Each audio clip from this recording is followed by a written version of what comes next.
but we're also failing our students. We're not giving them what they need to be successful. We're pushing standards on them that are not appropriate for their age level. We've taken away the fun from elementary school for them.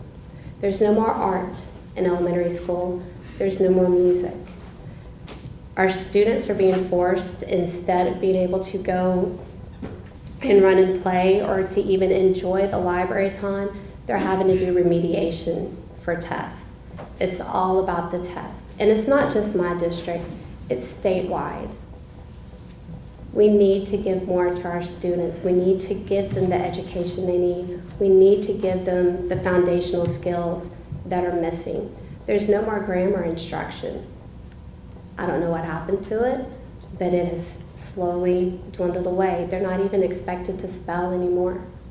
We need to do better for our students. Thank you.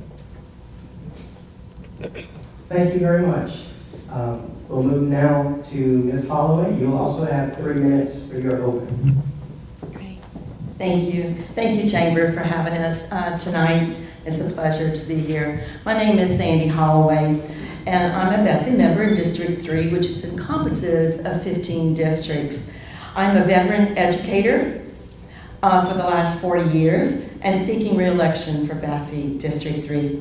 As a lifelong educator, I served in the traditional and charter school settings in LaFouche Parish School District. 33 years in the traditional setting, I had the privilege of teaching regular ed and special ed students. I was also an assistant principal, a principal, and also a supervisor at the central office. 10 years ago, I was appointed as executive director at Bayou Community Charter School, which is a type 1 charter school that was authorized by LaFouche Parish School Board, so I've continued to work for the district. I was born in Breaux Bridge, St. Martin Parish, where my roots are embedded very deep in the South. I held a Bachelor of Arts in Elementary Education and Special Ed from the University of Southwestern Louisiana, currently UL, Lafayette, and a master's degree plus 30 in curriculum and instruction, supervision, and administration from Nicholls State University.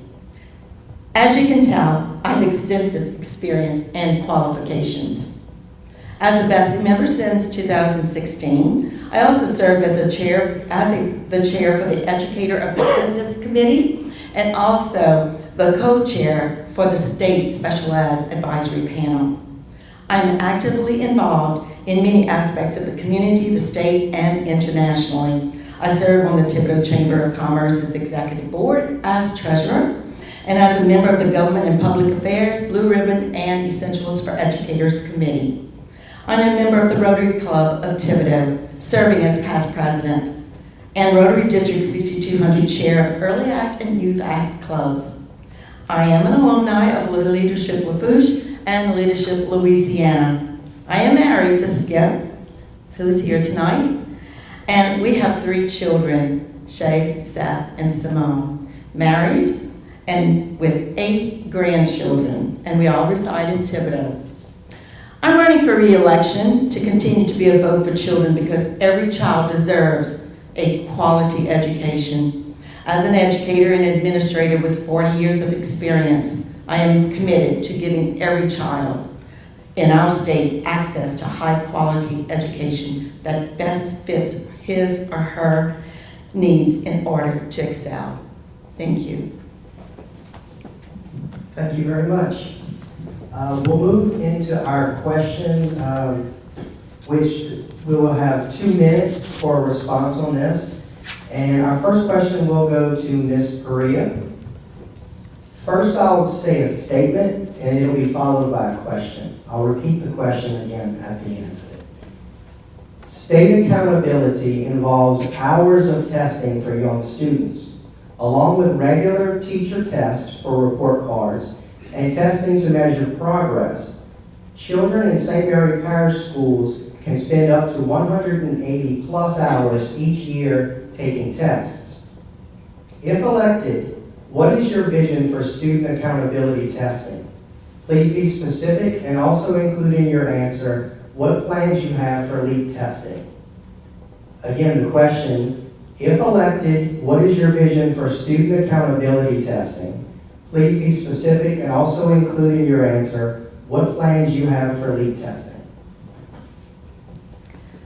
My district faces the same exact problem with the number of hours of testing. I think we should actually we should use the NAEP test. It is what we are judged on, what we're based on for the year when we do our national ranking is based off of the NAEP. It's a one-day test that doesn't even take the entire day. It's only a half day at the most, and it focuses on ELA and math. And you can't change the data on it to make it look like students are doing better. For science and social studies, I think the districts could probably come up with their own end-of-course assessment that they have done in the past. And I think that the LEAP should go away. It's not a valid measurement. It does nothing for educators. We get no feedback from that test whatsoever. Parents get no feedback other than a score. And the promotional standards for that, it fluctuates every year depending on how they need it to look, whether they need to show more students being successful, less students being successful. It changes, and it's just not a good measure of data. All right, thank you very much. Ms. Holloway, it will be the same question. If elected, what is your vision for student accountability testing? Please be specific and also include in your answer what your plans are for LEAP testing. So again, if elected, what is your vision for student accountability testing? Please be specific and also include in your answer what plans you have for LEAP testing. Thank you. Thank you. I support assessing students, teachers, and their schools on how they're doing to help our children learn for the following reasons. We need to know how they are doing so adjustments can be made prior to a child failing or a school failing. We our children deserve to know what their status is, and parents also need to know and deserve the outcomes of a child and their teacher and how they're doing. However, we do want to be balanced in the amount of testing that is required and the time that it takes to administer these tests. Too often, the amount of time consumes educators, and they lose focus on the meaning and reasons for assessing. As a BESE member, I supported legislation that limits state testing to no more than 2%, which is possibly 13 hours in a week, once a year. And now districts need to work to reduce their testing time as well. This is why it's important to have quality assessments aligned to high standards like the LEAP, and the NAEP does not align with our standards. It helps you eliminate assessments that don't accurately gauge how our students are doing at reaching or meeting the bar. Another example I can give you is that in each district, they're responsible to set the testing time or schedule. Some give district assessments, some give other tests, and they also give progress monitoring.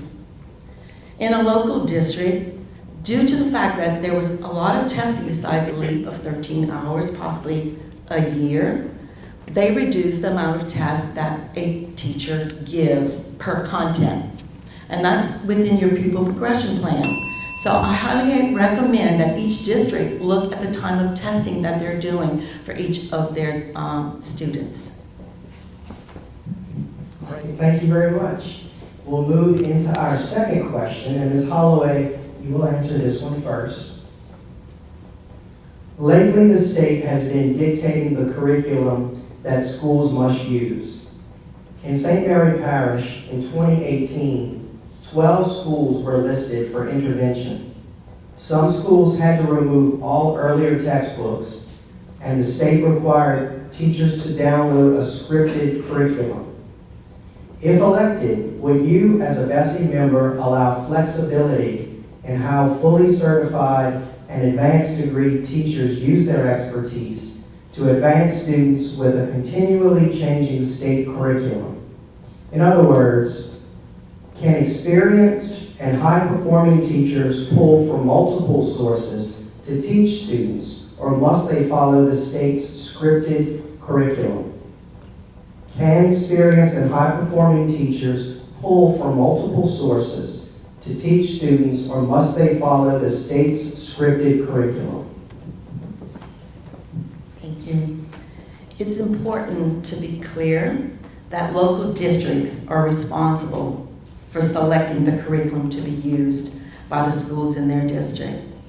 This is not a state decision, nor is it a state mandate. I fully am supportive of local control around selection of the criteria. I'm also supportive if the State Department wants to make grants available to districts that are resource-strapped and haven't had the funds to adopt and implement curriculum that is aligned to our state's higher standards, particularly with regards to schools that have been persistently struggling to serve students well. And if they are struggling, there are other alternatives for these schools. As a 40-year educator and administrator, I have always appreciated local control and the autonomy to make decisions that are the best interests of students in their classroom and school. Oftentimes, teachers are asked to implement policies passed with little direction, support, and resources. If there's a school where a teacher has only been given a scripted curriculum, then I would suggest that there is an implementation issue. And we have seen so many cases where educators across the state haven't been given the leadership, resources, and support they need effectively to implement higher standards and curriculum. Since this is a local control issue, we must do better locally to give teachers the supports they need to be successful. Thank you. Next, Ms. Perea. Can experienced and high-performing teachers pull from multiple sources to teach students, or must they follow the state's scripted curriculum? Can experienced and high-performing teachers pull from multiple sources to teach students, or must they follow the state's scripted curriculum? I currently teach in a school that has been placed on corrective action because of our subgroup performance on leave. The state does tell you, in fact, that you have to use their scripted curriculum of guidebooks and Eureka. They actually come in and check your classroom to make sure that you have no other materials from old curriculum sources or from Teachers Pay Teachers or even something that you came up with yourself. They come and check. They come and spot check that we're following that script to a T. And that script, when it comes to your compass evaluation, you will not get a 4. There's nothing in that script that allows a teacher to be able to reach that. It's a 3 at the best. Teachers should be able to use the skills that they have to create meaningful lessons. Every Sunday, I should be coming up with my own lesson plans instead of highlighting something that somebody wrote at the state that's telling me this is what's best for my students when they've never even been in my classroom. There's no room for differentiation with that script. I get 30 minutes a day to try and bring up my own students with my own resources through remediation, and that's not enough. And the worst part about the script, the pacing is just all over the place. It doesn't give the students time to practice one skill before moving on to another. Thank you. Our third question will also be answered by Ms. Perea, and that question is, BESE is responsible for hiring and firing a state superintendent. What qualities do you look for in a state superintendent of education, and has John White met those qualities? If not, what are your plans once elected? What qualities do you look for in a state superintendent of education? And has John White met those qualities? If not, what are your plans once elected? A state superintendent for our public schools needs to have been a public educator for more than at least a year. A good decade at least would be good. and also needs to serve in administration. My opponent has more qualities for a good superintendent than our current superintendent does. My plan is to replace him. We need somebody who knows our public education system, who has been in it, and who wants to see our public education system rise above the bottom of the nation. We need somebody new in there. Thank you very much. Ms. Holloway, you'll have the same question. What qualities do you look for in a state superintendent of education, and has John White met those qualities? If not, what are your plans once elected? What qualities do you look for in a state superintendent of education, and has John White met those qualities? If not, what are your plans once elected? Thank you. I, as a leader in the state, I look for someone who is a visionary and who has the ability to lead for students with courage and conviction. Since being elected to BESE, Mr. White has consistently received a job rating approval from the 11 board members, 8 who were elected and 3 who were appointed by the governor. So there are 11 members who decide on his evaluation together. And this is because while no one is perfect or is right 100% of the time, we have started to move things in the right direction. Are we there?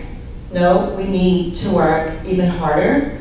And we're not there yet to continue to work and move Louisiana at a higher level. But even at a time when we have raised the bar for students and teachers, as we knew they could, have met and exceeded that expectation. Graduation rates are up, more students are completing advanced placement courses, dual enrollment is up at the high schools, and more students are graduating on time and going to a 2-year college or university. And all of this, when we have raised the bar for the purpose of preparing students of today for their life tomorrow. And whether or not we're talking about Mr. White or someone else, what I look for is the same. Someone that can move us forward in the right direction. Thank you. Thank you. Our fourth question will be answered first by Ms. Holloway. That question is, the State Board of Education makes policy that districts must follow. Local school boards make district policy that is to be followed in a school district. And the question is, what control does the local board have in directing the actions of a parish's superintendent? And what can the board do when the superintendent chooses a different course of action? What control does the local board have in directing the actions of a parish's superintendent? And what can the board do when the superintendent chooses a different course of action? State law, which is Act 1, passed by the legislature, is very clear about the role of the local boards in terms of what authority they have with regards to the superintendent and what authority they do not have in terms of the day-to-day management and activities in school districts or schools. Each district has a set of policies that govern how actions with regards to the board's role must be taken. And I'll leave you with this. It is the school board's job to hire and fire and hold accountable its superintendent, but not to get involved with the day-to-day management. Thank you. Ms. Perea, you will have the same question. What control does the local board have in directing the actions of a parish's superintendent? And what can the board do when the superintendent chooses a different course of action? What control does the local board have in directing the actions of a parish's superintendent? And what can the board do when the superintendent chooses a different course of action? Well, just like Ms. Holloway said, if the local school board is in charge of hiring and firing their superintendent, but if that superintendent starts to go off in another path, I think the local school board should be able to work and collaborate with BESE to get support, to be able to guide that superintendent back to where things should be. Thank you. We'll move on to our fifth and final question. Ms. Perea, you will answer this first. Teachers received a $1,000 pay raise this year. In St. Mary Parish, many would question whether this raise equates to what is paid in local business and industry for a certified bachelor level degree employee. What is your plan to raise teacher pay to levels that prevent school systems from hiring unqualified persons for classroom instructional needs? Again, the question, what is your plan to raise teacher pay to levels that prevent school systems from hiring unqualified persons for classroom instructional needs? I think we need to make sure that we protect our MSP and put that pay raise in there. We need to do it a little bit at a time because there's not the funding available to do it all at once. But we need to work with our legislators to make sure that that happens and talk with our teachers and see what exactly it is that they want from us. But we definitely need to get that in there every year to protect those pay raises and make sure that there's not another freeze where we don't go another decade without seeing some extra money. Thank you. And Ms. Holloway, you'll have the same question. What is your plan to raise teacher pay to levels that prevent school systems from hiring unqualified persons for classroom instructional needs? What is your plan to raise teachers' pay to levels that prevent school systems from hiring unqualified persons for classroom instructional needs? I supported the recent $1,000 pay raise for teachers and support personnel. I supported MFP, as well as an increase per pupil spending for the district. And we realize as BESE members, this is not enough. This has been too long of time for our teachers to have an increase in pay. So there is a committee and also conversations being held about us consistently moving forward to make something sustainable for our educators. And but I can tell you that that $1,000 was nowhere near enough, especially after taxes are taken out. We have much work to do to ensure that educators are being paid well for the hard work they do so we can recruit and retain the best teachers for our children. Decisions about district staff, I want to talk a little bit about within your own districts, and personnel are made at the local level. And districts could take advantage of the authority they have to provide additional pay increases to teachers by making or taking a hard look at any areas where dollars could be redirected to the students and teachers in the classroom. While we can get a view of district spending, we don't currently have a way to dig deeper and really understand in a transparent way how many dollars are reaching the classroom and teachers. In saying all that, we need a way of them being transparent so that we can look at the invested ways of them utilizing their dollars. I would like to see more transparency in local budgets via a public system that anyone can access so we can get a real understanding of this issue and then determine solutions based on what we find. Thank you very much. And now each candidate will have 3 minutes to summarize her candidacy. We'll begin with Ms. Holloway.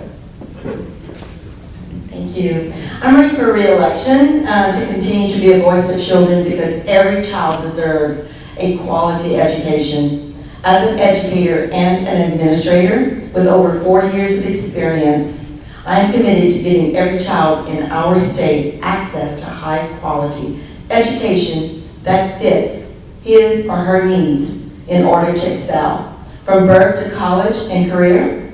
I believe as BESE member that it's our role to ensure that policies are enacted that support student growth and set them on a path for success for college or career. It is not BESE's responsibility to manage schools, districts, or schools. So we set policy, and hopefully our school districts can manage and move forward in those areas. During my time as BESE, I have voted to increase teacher and support personnel pay and additional dollars for districts to spend on students. So I supported increased access to quality early childhood education programs for children from birth to 4 years. I advocated for high school students to receive career training and credentials before they graduate. I ensured children with disabilities receive a quality education that prepares them for success in life. I also worked diligently with legislation that reduces state testing time to no more than 2%, and worked to ensure teachers receive strong preparation residency for a year with resources and supports, both before they enter and while they are in the classroom. I appreciate your vote to re-elect me for BESE, District 3. I'm number 40 on the ballot, and thanks for your consideration, and thanks, Chamber, for this. I appreciate it. Thank you. Thank you. And now, Ms. Perea, you will also have 3 minutes to summarize your candidacy. I'm running for BESE because our students need an advocate who's going to put their needs first. We need to bring back art. We need to bring back music.